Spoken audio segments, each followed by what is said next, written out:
Hi, I'm Margie Holmes, psychologist, author, and educator. Today's episode of Ask Margie is about first love. Here are some of the stories you shared with me. Jekyllberry Finn writes, nakakatuwa rin po, Doc, na malaman na ikaw ay somebody's first love. He was totally invisible to me. After 20 years, he had the guts to tell it to me. He used to court me, pero busted naman siya. Katuwa lang isipin na kahit papano, I inspired him. The names of his kids starts with the first letter of my name. Wow, Jekyllberry. Glessy Caraswell says, first love will always be special, especially if you parted ways as friends and both moved on. But there's a big difference between unfulfilled first love and great or true love. Ginger, about first love, I just wanted to share that recently I found out that my first got married. It was weird, but I felt resentful. I told my husband and a few friends about it. Why would I feel that way? I'm now happily married to a wonderful man with two beautiful kids. I don't ever want to get back to my first. I know I dodged a bullet there, so why do I even care if he's married or not? And then I realized it was because he hurt me so badly that I feel he doesn't deserve happiness. Sama ano? Who am I to decide who gets happiness or not? But anyway, that was the honest way I felt when I learned about his marriage. Now I've let go na. Ginger, I just want you to know that it's definitely not masama. In fact, it's very, very good in that your feelings and your sharing it with us is very honest. And because we're honest, we can sometimes hurt so much more because we don't delude ourselves. But isn't that a lot better? Because if you have the pain, and you know where the pain is coming from, at least we can deal with our feelings and we can only heal if we are honest and don't sugarcoat things. As one of the greatest and first clinical psychologists in the country, Father Bulata used to say, examine and analyze your feelings, not because your feelings are the most important things in the world, but because if you don't, they can bite you in the face. Examining your feelings is really the only way to decide what among those feelings are the ones you want to tamp down and what you want to encourage. Christopher Allen says, your first love will always determine how you are in your future relationships. And that is so true. Now, one of the most painful sharing comes from Anonymous. I can never forget my first love because he is now my brother-in-law. Last week I asked, does first love never really die? Here are some of your comments. Anonymous says, it's true in my case. I have been married to my first love for 20 years. All that time, he never stopped flirting with other girls. I tried many times makipaghiwalay, but once he makes suyo, biglang okay na ang lahat. Maybe my love for him is so strong, or maybe I'm just super tanga. Rema Villames says, for me, yes, mine was full of good memories until now. I'm with him even though I think of him, or I'm with him even though I'm with someone else. Who? Maureen Jean Lara says, I think people get over their first love through finding a second love. May Magsino says, first love never dies depending on the circumstances that transpired when you parted ways. When you have left so many things unsaid, you'd always remember the parting and feel like there's no closure. And so the memories remain and you wish to meet and talk again. Francis Martin, for me, it never dies. It just can't turn into other forms of love. Joseph Cortez, it never dies because of all the what could have beens that bother you on those sleepless, loveless nights. Besides, you were naive then. You didn't know then what you know now. And for the opposite views, here are what some people have said. Raul de Vera Jr. says to the question, does first love really never die? These days, Doc, hindi na totoo yan. The material gains that kids wish they have these days are overwhelming. The inner feeling is almost gone. I've observed many youngsters who are doing it only for carnal reasons. Of course, I'm not making a general statement. This is just me talking. And I'm so glad you did because at least it gives us a different point of view.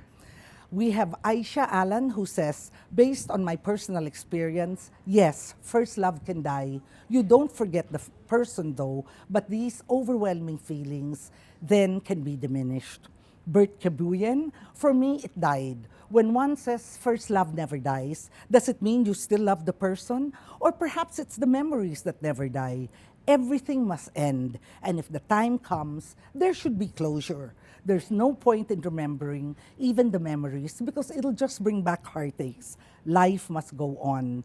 Love can always be found again. Then we have Sherry Gel Beliodo who says, I can't even remember who my first love was. So I think, yes, it dies naman. Or maybe I was too young at that time. Lai Fenisa Gepolio says, love is so powerful and emotional and thrilling, you'll never forget it. But on the other hand, you can love again. And finally, Jeruel Rivadeneria from Bali says, kawawa naman yung mga hindi makamove on. It's like they were given a life sentence. Correct ka dyan, Jeruel. Now, here are some questions you asked. CS and many others asked, Doc, totoo po ba na malakas ang impact ng first love? Bakit po? Why is first love so important? Another asked, sabi nga, everybody has a first love. Lumipas man ang panahon, maaalala mo pa rin siya. Bakit po kaya? Well, here's an answer from Ren Ina Levatoria. Ang pure and ang innocent kasi talaga ng first love. So when we look back on our first experience with love, talagang napangiti tayo. I guess the love nga never goes away, pero nagiging ibang form na lang. Kasi ako, when I remember my first love, I was 16 then and he was 14. It is not that I want to be with him or what. I just wish him well and I hope that he will be happy din sa buhay niya. He has given me a lot of memories ng teenage love. I feel that that is enough to sustain the young soul and the young girl in me. What a lovely, lovely way to say things, Ina. And how blessed you are and your first love are to have such a wonderful feeling between you. Now, as a clinical psychologist, the question about bakit napakatindi ang first love can be answered on two levels. The first level is psychodynamic, which is what Freud, etc.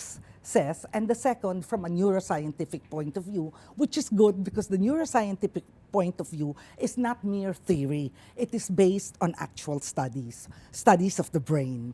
Now, the psychodynamic theory says that the first love usually does not happen before adolescence or in your 20s or in your early 30s because that is the only time you feel confident enough to separate from your parents, no?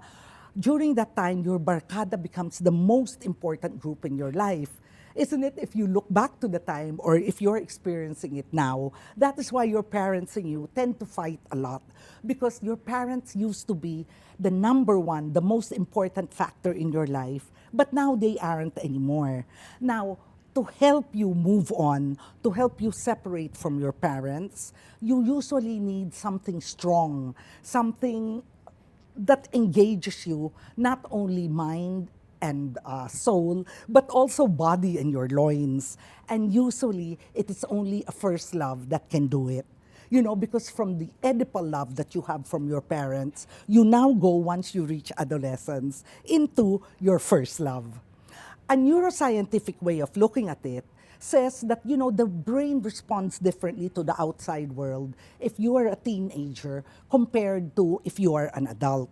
Because there are certain parts of the brain, particularly what is called the prefrontal cortex, that deals with planning our lives, that deals with thinking, etc. So this is much more developed when you're an adult. So what happens when you're an adolescent is that since this is not fully developed, you cannot plan ahead of time. You do not think things through. So what happens is your reaction is usually gut level. Your actions can be very impulsive. And you know, when these things happen, usually you don't forget it.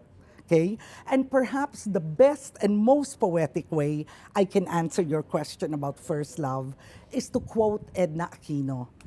As Edna Aquino says, ano bang sabi ni Rod Stewart? First cut is always the deepest. Another question is from Nicolas Quijano Jr. And I thank you, Sir Nick, for asking this question because, he's my editor.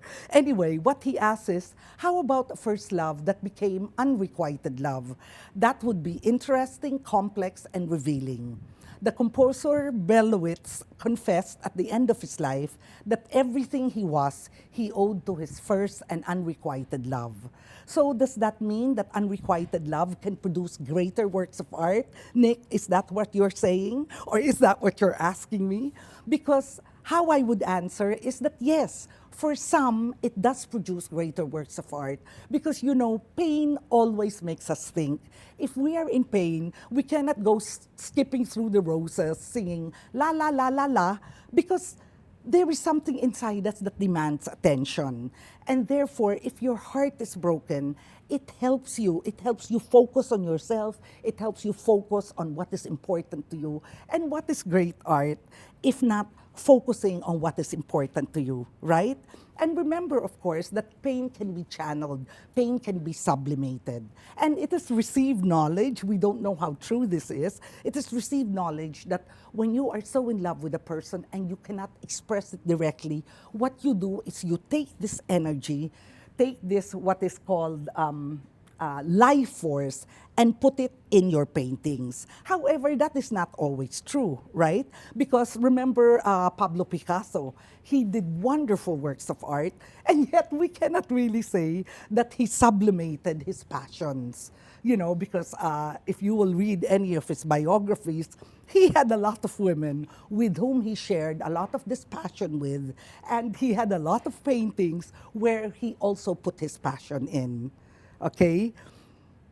And what about the romantics who only think it is great love if there is great passion? Well, great passion usually remains if the love is unrequited. Because unfortunately, and we can talk about fidelity vis-a-vis a long-term relationship, unfortunately, if your love is requited, after a while, you tend to get used to it.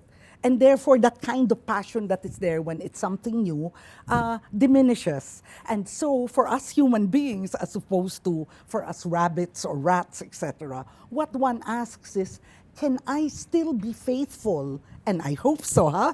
Can I still be faithful even if my passion for my partner is not as strong, is not as intense, is not as matindi as it used to be when we first got together? On a completely different note, Aliyah Lau says, if you did not have sex with your first love, you will always think how it would have been if you did. Just in case the opportunity presented itself, would I have sex with my first love? These are the thoughts that come to my mind. I wouldn't mind if I were not in touch with my first love and his wife.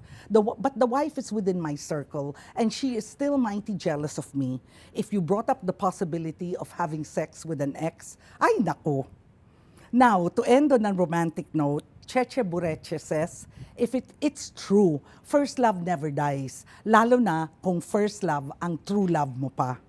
And on an even more romantic note, Desa Mercado says, first love never dies, but true love can bury it alive.